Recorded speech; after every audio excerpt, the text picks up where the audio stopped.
What's up, Flick Connection? I just watched the new trailer for Blade Runner 2049 about 5 or 6 times, and I want to give you my initial thoughts on it.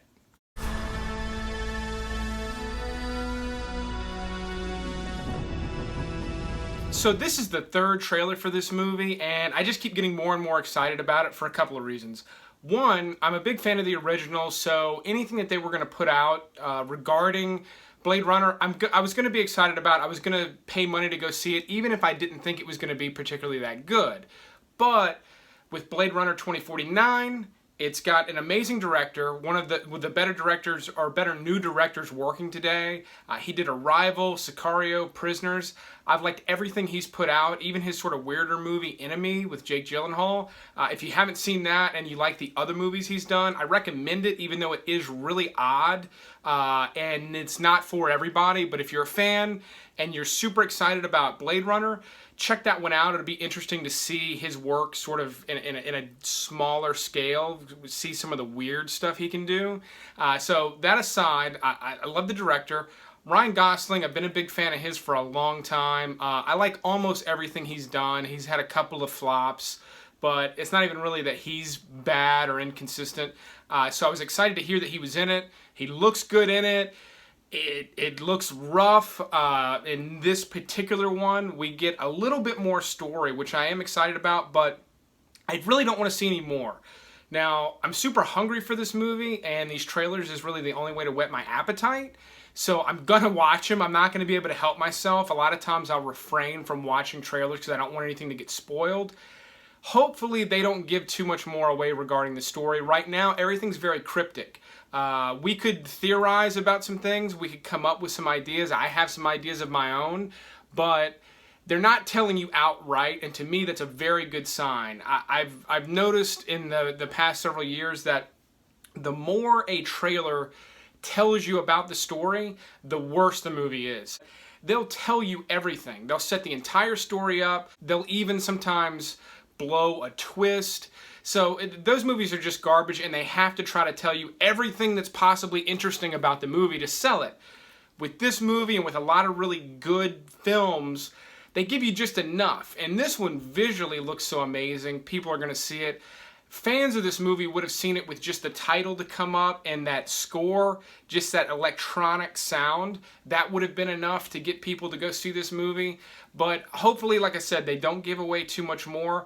But what we do know is, or at least what I'm pretty sure is the case, is that Ryan Gosling is a replicant.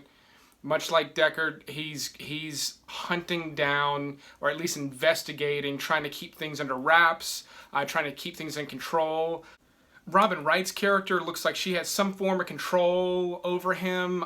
Maybe it's not actual like physical control or anything, but some sort of a leverage, or at least maybe she's sort of his boss. But she definitely has some sort of control over him. Dave Bautista is in the beginning of this trailer. He looks more like he's sort of the opening scene to sort of establish Ryan Gosling's character. He doesn't appear that he's going to have a major role in this. He might be sort of a catalyst, but it doesn't appear that he's going to be seen through the movie throughout. It looks like there's a lot of Harrison Ford in this movie. I couldn't really tell from the first trailer. It looks like he might just be somewhere in the middle to kind of kick things off. It sort of may be sort of a major turning point in the story. But in this trailer, they show him in a bunch of different clips in a bunch of different settings, which leads me to believe that once he's introduced, he's like on for the ride. I'll be surprised if he survives this movie. Hopefully, this is just the beginning of at least a trilogy, if not more, really great Blade Runner films. I don't see Harrison Ford making it to another. I think it's probably he's going to kind of wear out his welcome, not just story-wise, but even with the fans. Harrison Ford's getting older. It's going to be really good to see him. It was good to see him in The Force Awakens, but we all know how that ended, and I think that was probably the best way to go.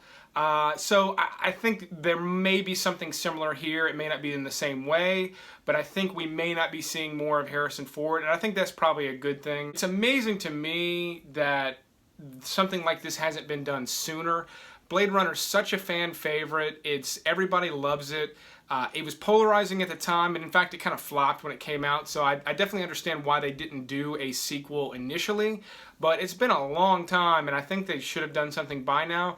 But I'm actually really glad they waited, because it looks like all the ducks are in a row. It looks like they're ready to go. It looks like they've got a great cast, great director, the composer, the production design, everything looks amazing. So I'm really ready for this one. I'm glad it comes out soon. I don't have to wait all the way to the holiday season. So if you're excited about it, please let me know in the comments. If you've got your own ideas about what may be going on in this universe in 2049, let me know that as well. I'd love to talk about that in the comments below.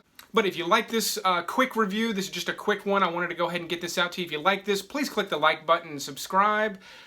And as always, thanks for watching. The future of the species is finally unearthed.